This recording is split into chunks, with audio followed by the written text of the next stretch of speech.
Hello, in today's video we're going to be finding some beginning values on a table. So by the end of this video you should be able to find the starting points, which is very similar to finding the y-intercept. So let's go ahead and take a look at our first example. The table shows your savings after each regular deposit.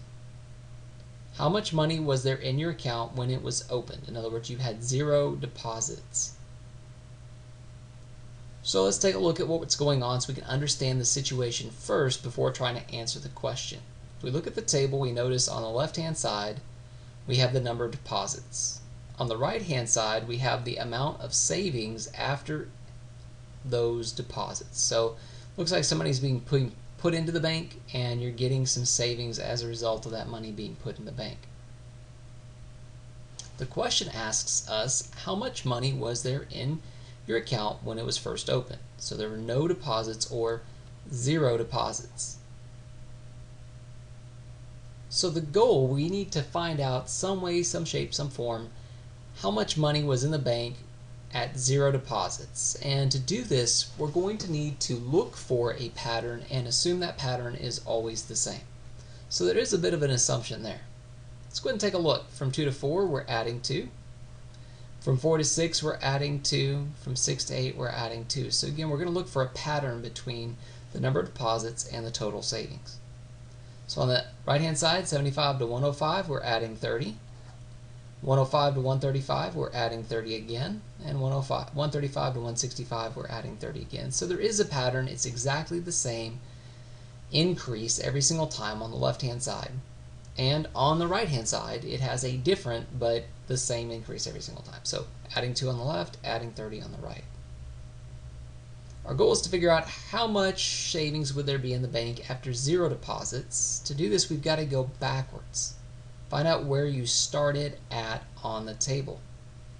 Well, if we add 2 to the number of deposits, we end up adding 30 to the total savings. So if we subtract 2 to go from 2 to 0, we're going backwards, then that means we need to subtract 30 to find the savings after 0 deposits. So 75 minus 30 should be a total of $45 in the bank account.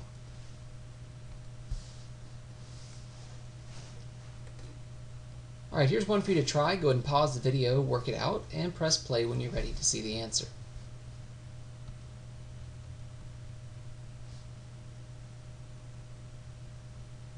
So taking a look at the situation, you notice the table shows the number of gallons left in your tank of gas as you take a short road trip. How many gallons were in the tank when you first started driving? So it's a very similar situation. On the left-hand side, we have the number of miles you've driven. On the right-hand side, we have the amount of gas left in the tank. So it looks like the gas is going down while the number of miles you're driving is going up. Let's look for a pattern. 30 to 60, we're adding 30. 60 to 90, we're adding 30. 90 to 120, we're adding 30. On the right-hand side, 12 to 10, we're subtracting 2. 10 to 8, we're subtracting 2.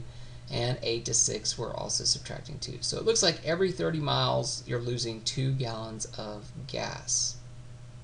Well, again, it asks how many gallons were in the tank when you first started driving. So when you first started driving, how many miles did you drive? Answer is 0. We started off at 0 miles driven. So we need to go backwards. We need to decrease by 30 miles. So if we start off at 0 miles, we decreased by 30. How many gallons would be in the tank? Well, if we're subtracting 2 every single time on the amount of gas left in the tank, every time we go up by 30 miles.